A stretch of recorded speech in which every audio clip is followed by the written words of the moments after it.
ہم نماز بھی پڑھ رہے ہیں، قرآن بھی جاری ہے، روزے بھی رکھتے جا رہے ہیں، صدقات بھی کر رہے ہیں، لیکن کیا وجہ ہے کہ وہ سکون کی کیفیت نہیں آ رہی، وہ اطمینان قلب نصیب نہیں ہو رہا، ایسے لگتا ہے جیسے ہماری دعائیں قبول نہیں ہو رہی۔ اصل میں ہو کچھ یوں رہا ہے کہ ہم گاڑی میں بیٹھے ہوئے ہیں، گاڑی میں بیٹھے ہیں، سخت گرمی ہے، اے سی فل ہم نے کر دی ہے۔ اب ہونا تو یہ چاہیے تھا نا کہ سخت گرمی میں گاڑی میں بیٹھ کے جب اے سی فل کیا ہے تو پھر ٹھنڈ ہونی چاہیے تھی نا، سکون آنا چاہیے تھا، وہ تپش ختم ہونی چاہیے تھی، لیکن نہیں ہو رہی۔ پتہ چلا اوہ گاڑی کے تو شیشے بند نہیں کیے، پھر باہر سے وہ جو تپش آ رہی ہے وہ اس اے سی کو کیا کرے گی، وہ اے سی کی ٹھنڈ وہاں کیا کرے گی؟ یعنی تپش مسلسل آ رہی ہے کھڑکیوں سے، شیشے نیچے ہیں، تو پھر وہ اے سی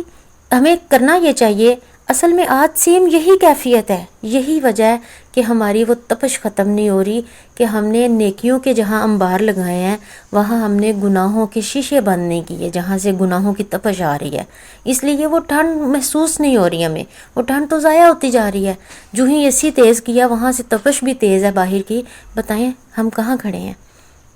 آج سیم کیفیت ہے، یقین کریں ایسا ہے کہ ہم وہاں پہ نمازیں پڑھ رہے ہیں، قرآن پڑھ رہے ہیں، سارا کچھ ہے، لیکن ساتھ ساتھ بتائیں کتنے گناہ ہیں آپ نے چھوڑے ہیں؟ کوئی ایک نیکی کے ساتھ آپ نے کوئی ایک گناہ چھوڑا ہو، کوئی ایک یعنی جو ہی ہم نے ٹھنڈ لینی شروع کی، پنکھے کی ہوا لی، ساتھ ہی ہم نے پچھلی تپش کا کوئی راہ بند کی ہو،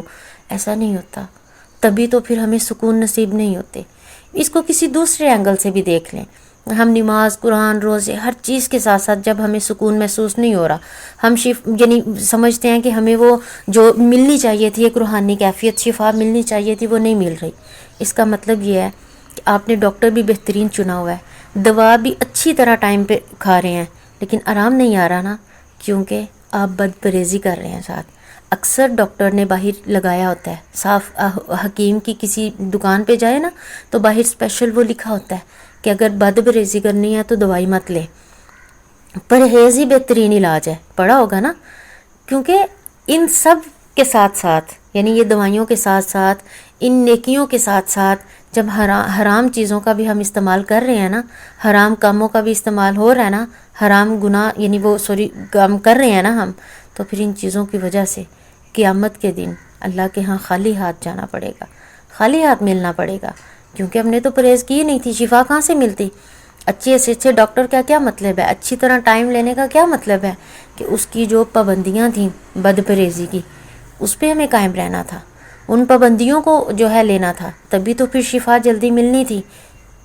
بتائیں وہ پیشنٹ جو صرف دوائیاں کھا کے ٹائم پہ وہ جلدی ٹھیک ہوتا ہے، یا وہ پیشنٹ جو ساتھ پرہیز بھی کرتا ہے؟ یقیناً شاید دوائی کا اثر اتنا نہیں ہوتا جتنا پرہیز کا اثر ہوتا ہے۔ تو آپ متقی بنیں، تقوی اختیار کریں، نیکیوں کی توفیق ملے گی انشاءاللہ۔ ان نیکیوں کے ساتھ گناہوں کو چھوڑنے کا ارادہ کریں، گناہوں کو چھوڑنے کے اسباب مہیا کریں اپنے آپ کو، کہ مجھے یہ چیزیں نہیں کرنی، مجھے یہ گناہ نہیں سوچنے، مجھے یہ گناہ نہیں کرنے، مجھے یہ عمل جو ہے اپنے سے دور کرنے ہیں، مجھے ایسی کمپنیاں دور کرنی ہیں جس کی وجہ سے میری نیکی کی صحبت جو ہے وہ پوری نہیں مجھے مل پا رہی۔ اس لیے ایک طرف گناہ چھوڑیں، دوسری طرف نیکی کریں، دونوں کوششیں اپنی جاری رکھیں، انشاءاللہ ایک وقت آئے گا کہ آپ کی روح بہترین شفا یاب ہو چکی ہوگی۔